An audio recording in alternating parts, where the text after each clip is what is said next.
I've recently purchased the Festool ETS 125 from Woodcraft, and here are my personal pros and cons as someone who isn't paid or sponsored by anyone. Every one of my projects until recently have been sanded with this cheap Craftsman random orbital sander. It was loud and dusty, but I've never had any horrible results with it. So why the Festool upgrade? Is it even an upgrade? Maybe by the end of this video you'll be able to answer the age-old question, is it worth it? The entire package comes with the sustainer, power cable, the sander itself, dust collection bag, and one single sheet of 120 grit sandpaper.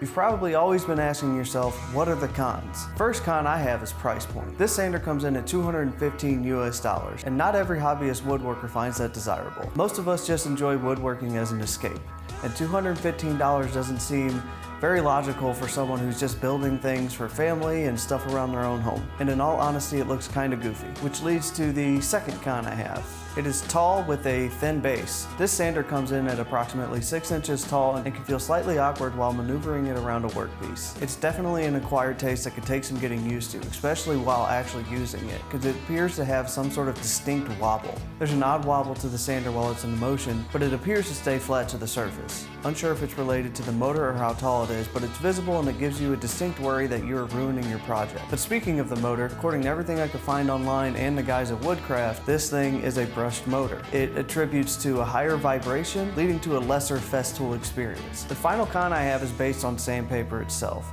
I like to exclusively use 3M extract sandpaper. Problem is, if you want to use any sort of mesh paper, you have to purchase additional backing pads for not just this sander, but any Festool sander. Although it's an additional purchase, it's only $14 for 2 of these specific ones. It's not a huge deal, but it's just something to keep in mind if you plan on purchasing this. You can ruin the bottom of the sander and the edges if you don't actually take care of it by getting the backing pads. Now on to the pros. The biggest pro for me is the dust collection. With all the spinning blades, fire, toxic chemicals that us woodworkers come in contact with, the silent killer is actually the dust itself. When paired with the CT15 dust extractor, the dust collection is impeccable compared to any other sanding setup I've used. You can actually plug the sander directly into the dust extractor, which allows you to use everything with just one power button. The sander actually sends a signal directly to the extractor, turning it on as soon as you turn the sander on. And whenever it's done, the dust extractor will actually stay on for a few seconds, clearing out any remaining dust within the hose and the sander itself. One quick note, I'm referring to the ambient dust, the dust particles in the air, not the surface dust. We'll touch on that later. I was actually able to sand this entire bar cart project recently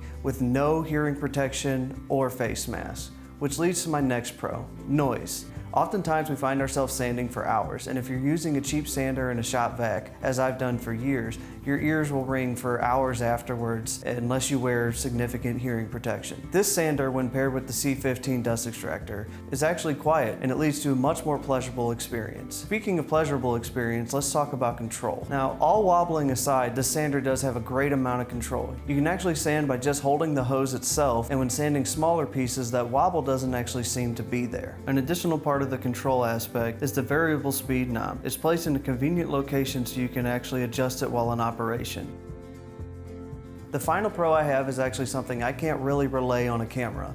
It's the finish. If you follow all the finishing steps correctly, going slow, wiping away excess dust in between each grit, for some reason this sander does provide an exceptional finish, and I really can't say anything negative about it. Now that I've talked to you a bunch, let's see the sander in action. I have this piece of Cadillacs and this piece of walnut, and I put a piece of blue tape down the middle so we could check for surface dust compared between the two. I applied no downward pressure, just moved the sander back and forth on both of them for the same amount of time. All in all, the surface dust seems to be the exact same. The difference between the Festool and the Craftsman is the ambient dust, as I was talking about earlier. I have to dress up like I'm Darth Vader or something whenever I'm using the Craftsman, but I don't feel like I have to do any type of protection when I'm using the Festool. All in all, this is a great sander, but what you're really paying for is the experience. I've seen no difference in actual removability, and I've seen no difference in surface dust collection. My overall synopsis was the wobble was so bad for me, I didn't want to keep it anymore. So I packed it back up, took it to Woodcraft, and I got this. The ETS EC150. Yes, this sander is way better on all levels. Has a lower profile, a wider range, and it seems to be much more pleasurable experience. That being said, I'll probably do a review on that here soon. So make sure you like and subscribe, and if you want to check out any more build videos, I queued up some over here. Thanks for watching.